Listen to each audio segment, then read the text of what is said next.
ताज्या घडामोडी पाहण्यासाठी वृत्तदर्शन न्यूज चॅनलला सबस्क्राइब व लाईक करा।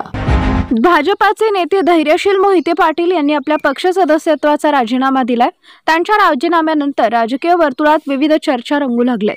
या संदर्भात भाजपाचे प्रदेश अध्यक्ष चंद्रशेखर बावनकुळे यांनीही भाष्य केलं असून धैर्यशील मोहिते पाटील यांनी अशा प्रकारे राजीनामा देणं योग्य नव्हतं असं देखील ते म्हणाले।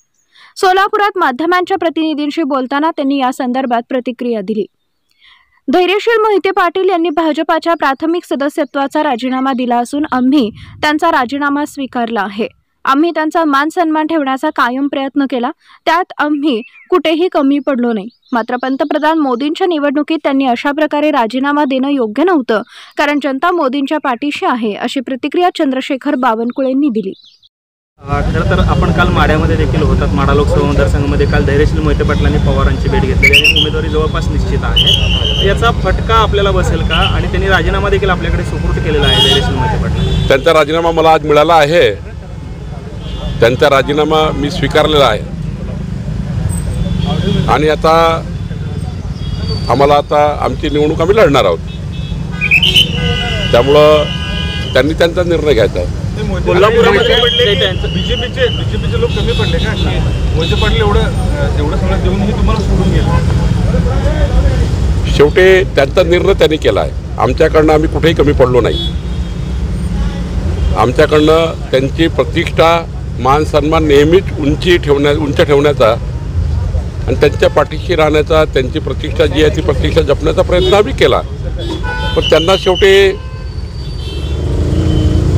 मोदींच्या निवडणुकीमध्ये त्यांनी असं राजीनामा देणे वगैरे योग्य नव्हतं, पण त्यांनी निर्णय घेतला आहे। शेवटी जनता जी आहे ती मोदींच्या पाठीशी उभी आहे। रणजितसिंह मोहिते पाटलांचा देखील नाराजी आहे आणि म्हणजे नाराजी म्हणण्यापेक्षा ते देखील राजीनामा देणार त्यांच्या विधान परिषदेचा काय परिस्थिती, त्या संदर्भातला काय आपल्याकडे? त्याबद्दलचं काही मला रणजितसिंह मोहिते पाटील बोलले नाही आहे। त्यांची भूमिका महायुतीच्या सोबत राहण्याची आहे आणि मला वाटतं ते महायुतीसोबत राहतील। पण पक्ष आपला विरोध करणार नाही का किंवा त्यांना त्या संदर्भातलं काही हे करणार का? रणजितसिंह मोहिते पाटील महायुतीसोबत राहतील असं मला वाटतं। पवारांनी कुठेतरी मोठा डाव टाकल्याचं बोललं जात आहे, कशा पद्धतीने बघताय माडा लोकसभा? याला काही डाव वगैरे म्हणत नाही। शेवटी आमच्याकडे खूप पक्षप्रवेश होतात। शेवटी प्रत्येकाचं मन आम्ही राखू शकत नाही, त्यामुळं आमच्याकडे एखादा माणूस तिकडे गेला याचा अर्थ असा नाही की खूप काही त्यांनी आमच्याकडे हजारो लोक रोज पक्षप्रवेश करत आहेत, त्यामुळं निवडणुकीच्या राजकारणात हे कमी जास्त होत राहतं। कोल्हापूरमध्ये संजय मंडलिकांनी शाहू महाराजांना दत्तक पुत्र म्हटलेलं आहे, हा कुठेतरी गादीचा अवमान नाही आहे का? नाही असं चर्चा आहे। संजय मंडलिक काय बोलले त्याचं उत्तर त्यांनीच दिलं पाहिजे किंवा एकनाथजी देतील, मला त्याबद्दलची माहिती नाही।